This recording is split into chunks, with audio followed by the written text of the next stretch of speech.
Olá, eu sou Solange Albuquerque e este é o Auto de Vida, o meu canal no YouTube. Sejam todos muito bem-vindos e bem-vindas.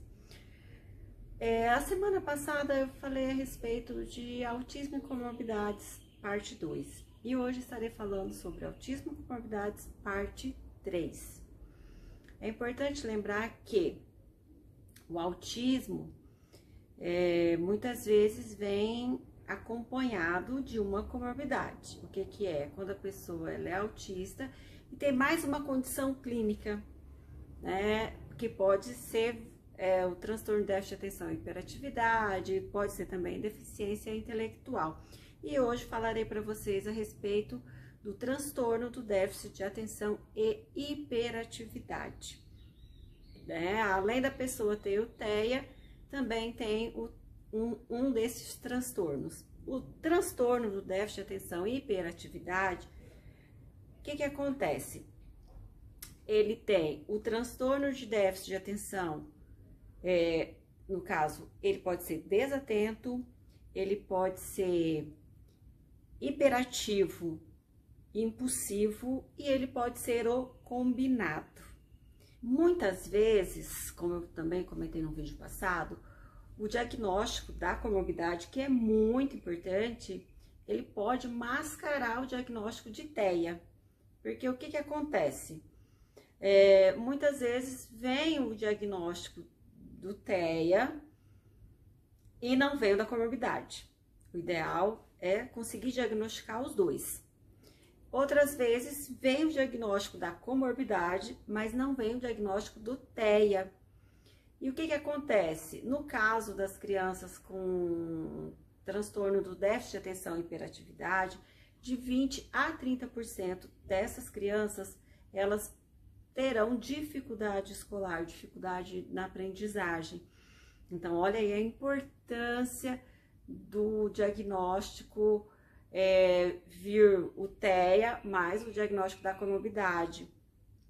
E a gente fala desses transtornos, falamos que é transtorno do neurodesenvolvimento, porque esses transtornos normalmente eles aparecem por volta até os 6 anos de idade. Então, o quanto antes conseguir fazer diagnóstico e começar a trabalhar, a fazer intervenção, a criança terá muito mais sucesso. Eu vou contar para vocês um pouquinho da minha história, da história do meu filho, do João, que hoje ele tem 15 anos, que ele está dentro do transtorno do espectro autista, mas também tem transtorno do déficit de atenção e hiperatividade, o desatento. Só que quando nós começamos a fazer a investigação, primeiro veio o diagnóstico do transtorno do déficit de atenção e hiperatividade, né? E um ano depois veio o diagnóstico de TEA. Então, o que acontece? Quando veio o diagnóstico do transtorno do déficit de atenção e hiperatividade, o profissional que diagnosticou me orientou a escola para que a gente pudesse ter o nosso dia a dia funcionasse, digamos assim, um pouco melhor, né? Essas orientações, tanto para a escola quanto para os pais. E um ano depois veio o diagnóstico de TEA. Então, aí sim começou um trabalho também voltado para a questão do diagnóstico de TEA. Então, assim, quando eu falo da importância do diagnóstico vir em conjunto, é isso. Porque em relação ao TEA, o meu filho ficou um ano sem um acompanhamento mais específico. E lembrando sempre, gente, falando isso mais especificamente para os pais, né? O que acontece? Quando vem o diagnóstico, não é para rotular o nosso filho, não é o fim. O diagnóstico, ele é um meio para nós que somos pais, e também para dar um norte para os profissionais que vão trabalhar com essa criança.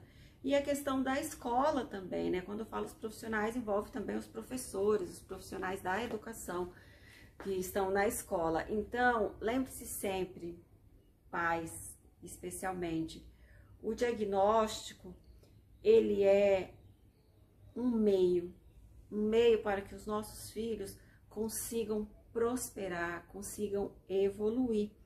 Porque com o diagnóstico, os profissionais terão em mente, né, um projeto de intervenção que vai auxiliar os nossos filhos, tá certo?